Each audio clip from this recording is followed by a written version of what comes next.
All right, so what we're going to do here is talk about how to install the Caged Bunny Threadlocker. So you're going to get a bottle about this size. It's 120 milliliters. Unless you are building professionally, it will last you an absolute lifetime. What you're going to need to install is whatever you need to install your muzzle device. This is a dead air flash hider. I hate their mounting system here.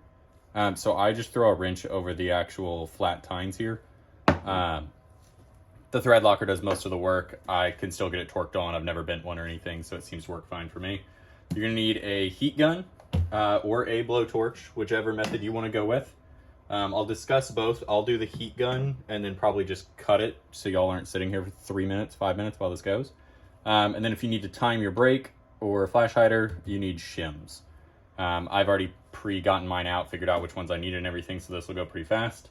The upper is mounted here on a Midwest Industries upper mount, and it's on there nice and tight, so we can actually crank on this and not worry about messing up our upper at all. So first thing we're going to do is take our shims, and we're going to slide them over the barrel here. Unscrew the cap on our Threadlocker. You're going to need to take a acid brush of some kind. We do sell these on the site. We include one with it. If you need more though, they're like 30 something cents a piece. So we try and pretty much do them at what it costs us. Get a little bit on the brushes, and then you're going to just wipe it along the threads. You really don't want to do the bottom. Let it go around the edges. Make sure you don't get any in your muzzle or anything. Give it a second. You'll see it sort of start to curve down through the threads as it fills in. Get a little bit more on here. I'm almost out here. I've been putting a lot of these on. So, put a little bit more. There we go. So you want it to where it's almost about to drip here at the bottom. And at the end, you just kind of wipe that drip back up. And that way you know that you've got full coverage on your threads. So at that point, you can go ahead and put your paintbrush down. Grab your brake or your flash hider.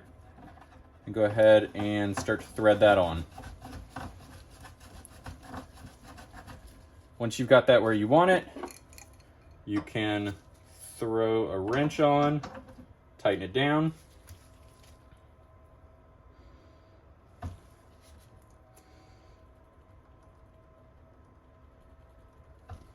There we go. So once it's sufficiently tight, you know you're good with it. Go ahead and put a cap back on your Threadlocker. And then you can set your brush off to the side. Now I'm going to do probably one of the more expensive methods of propping this up, but I'm going to use the actual suppressor here. Set this here, just like this. Basically what you want to do is get it to where the heat gun is aimed at the bottom edge of your brake. You want it on the meaty section. So actually I'm off by just a couple degrees there. You want it aiming right over this meaty section. And then you'll turn your heat gun on. Set it to like, this is a Bauer one from Harbor Freight. I set this one to like 6, 7, turned it on 2. I'm leaving it on 1 just for the video so you can still hear me talk. You'll aim it right at the bottom here. Let it run for about 5 minutes or so, 3 to 5 minutes. Longer isn't gonna hurt it.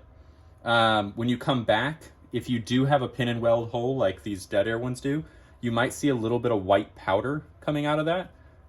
That is the actual Threadlocker burning off. It's okay, it's fine. That's what it's meant to do. And that way you know that this is fully installed properly and you're good to go. If you do it properly with the heat gun, you run it for about 5-10 minutes just to be safe. As little as 3 is okay, 10 is probably best. You're good to 2,000 degrees. You can run this thing full auto. This is actually our full auto upper for the shop. You can run these full auto till your can melts off. This is not coming off. If you use a blowtorch method, what you can do is turn this on, get a little bit of a blowtorch, come from below, and just give it a little wave. And you want to sit like this for about 90 seconds to 120 seconds. And you just want to kind of wave it around, keep it moving because you don't want to sit in one spot. And once you heat up the entire thing, you'll sort of see all the color will come out of the anodizing if you have an anodized sort of brake or flash hider. you'll see all the moisture is going to be evaporating out. It'll look like a very dry surface, somewhat like unlubed metal will look like. That way you know that you're starting to get there. Do about another 30 to 45 seconds after that. You don't want to overheat with the blowtorch, so do not get it like piping red hot. That will ruin the thread locker.